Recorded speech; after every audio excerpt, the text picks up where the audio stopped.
Hello my loves, I'm Ellie Frost. Thank you so much for being on my channel. We are talking about the multi-dimensional approach to rapidly and radically healing during and after narcissistic abuse.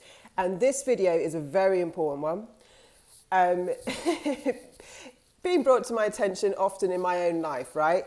Which is about setting boundaries after narcissistic abuse. Now, I could make this whole video about how the narcissist consistently erodes your boundaries, how the narcissist will put you in situations, someone commented yesterday, absolutely in every area, including sexually, to try and push your boundaries, take you away from yourself, erode your values, create shame, yeah, and disconnection with you. We know that. So let's talk about you. Because I know this from, I went through an ordeal in my life. Terrible ordeal, and I had to become a better person. I had to learn how to be in a situation that was very, very hard. So I understand a lot of people go through a lot of trauma.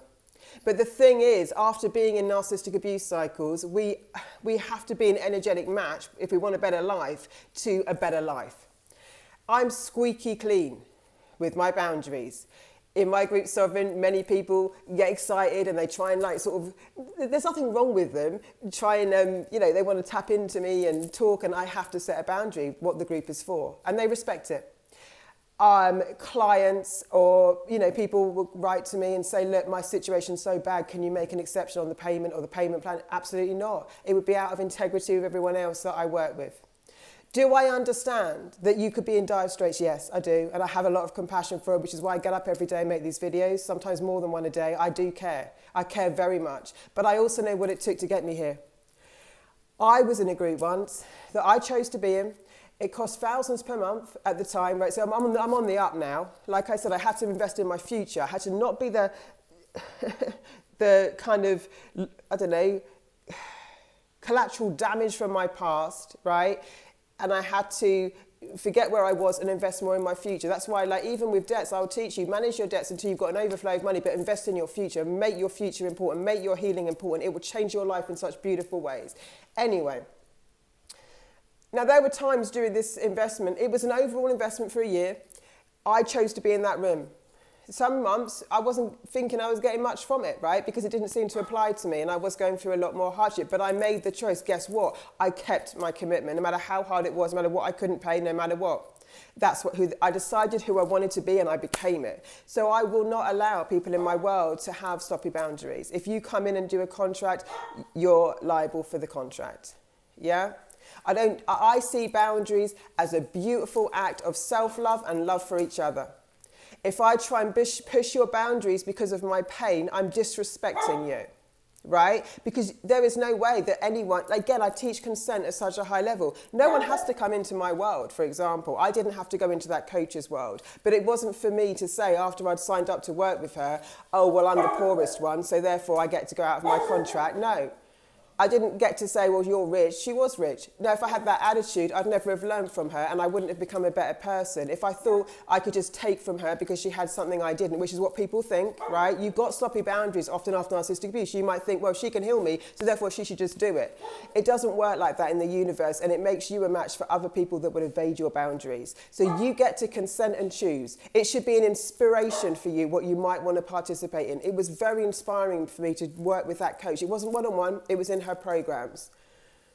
But if I thought I got an exception for what I chose to do, right, because my story was harder, then I shouldn't have put myself in that room. Putting myself in that room made one of the biggest transformations of my life. Because I now put myself to a higher standard in life. And I will hold the people who work with me, who come across me, in a higher standard for life. But I know it starts with you. When I was in a lot of difficulty, like I said yesterday, when I prayed, I realized that prayer is not an SOS, rescue me to God.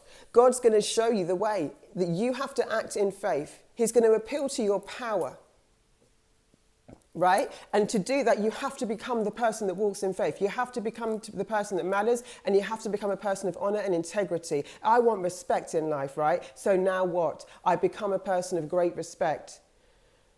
I don't tell people they should make exceptions for me because of my story.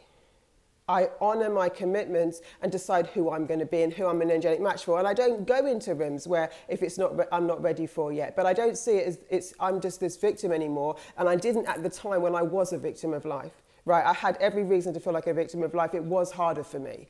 Well, every person that comes to me, you know, at the time, their story wasn't as bad as mine. They had more access to family, they had access to welfare, they had easier access than me. I did have a certain type of brain and I did have some gifts that I could use, but my circumstances were dire, and it was in that state that I chose to be a better human being, honestly. And a better human being was one of integrity. It wasn't just, I'm not going to let anyone do this to me anymore. It's like, who am I going to be? I'm going to be a person of massive integrity. Boundaries are an act of absolute self-love and love for another. If I allow you, I do it with my private client. I've got high-level private clients that come to me on business, right? I mean, I don't let them slip on their contracts. And sometimes they say, well, you know what, pay? I do know you'll pay, but I do also know that you're a leader and I have to hold you to a higher standard than this, right? Because if you commit to something, your contracts matter, your word matters. Be a person who, when they say something, it matters. Then later, when you say, I'm going to make X amount of money or I'm going to change the world, it's going to matter. You're going to trust yourself. If you cross your own boundaries or take on things or know you're going to push other people, when you try and get something from someone else, yeah, because of any kind of story you have to appeal to them emotionally, to break your contract or to get something for free or differently, you are manipulating them. And you're still a match for unhealthy manipulators. This is the truth. I have to tell you the truth. I had to realize it in myself. I'm telling you it because I was it. I could see it. My story was worse than a lot of other people's, and I had to stop allowing that to be the standard for my life. I set much higher standards. Now, I model boundaries brilliantly. So anyone that pushes up against them, you'll see how I model them. Not with hate, not with spite. I don't push any emotional shit on people. I don't say, oh, you don't care about me. Not at all. I just say with the facts. Now, in every relationship, there should be boundaries and standards you've communicated. Don't go to bed with someone before you say your terms. It shouldn't be a mystery whether they're monogamous, if monogamy is something important to you. In contractual relationships, it's crystal clear, right? In friendships, I've talked to you about that before, you know, like what would split up a lot of friendships and intimate relationships is that we don't talk to each other, resentment builds, and then we part ways. So I really do teach my clients and everyone I come across, and I'll teach you here, communication skills to know your values and your standards. That's a massive part of that Sovereign program, so that you can communicate them. So it's not this big elephant in the room. You're very clear where you stand, and a lot of people haven't taken the time to know that, but you need to. Because then, like, you can't blame someone for pushing your boundaries if you don't even know what they are, right? But when you do know what they are, you've got to stand by them, and it's better to be there ahead of time so you can have beautiful relationships that are respectful, in integrity, that you feel safe in. This only happens when you know what your boundaries and values and standards are. So if you want to join Sovereign, please get Informe. It's an exceptional course, and we talk about boundaries. I am squeaky clean on this, and when we've got trauma, we get in this cycle of thinking we can use our emotional situation to not, but the thing is that we lose all our power there. When I was like, I'm not this person, I'm a person that stands by my commitment, something happened in me that was different. I was no longer using my story or what happened to me as an excuse. Yeah, I was putting myself in different environments and being the kind of person that deserved to be there. And I was setting a new standard for my life. Not only would no one cross my boundaries ever again, which they don't, or if they do, there's a consequence, which I'm very clear about. There's no like model coddling on it, because I love you. I want the best for you. And me not standing in, especially in contracts, or if I put an offer out on the internet and then you're late, I'm not going to let you on the payment plan. Not because I don't love you, because it wouldn't be integrity for everyone else, right? I see it as an act of love. I see it as a high standard for each other. I see it as an act of respect, which it all is, right? And when I chose to set that standard for my life changed, because now I was an angelic match in the universe for respect, for different contracts, for people who actually would meet me there. Because I wasn't manipulating people with what was, which is hard. This is a hard lesson, but it's one we all need to hear. You need to hear it. it does give you power overall. I wasn't trying to manipulate people from my victimhood, which was I was victimized, I was put in those situations, I was brutally put in situations where it was helpless and I was then blamed for and bullied for. It was really unfair, but the only person responsible for my healing was myself. The only person responsible for what I did from there was myself. And although it was horrific what happened to me, and it was desperate at times, I thought there was nowhere I could go. I did find out how to heal it when I took control of my life. I made decisions and I decided the sort of human I would be and how I'd model that for everyone else.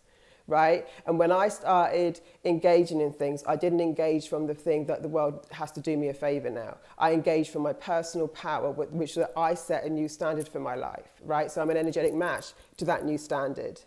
Yeah? And with that power, I rose.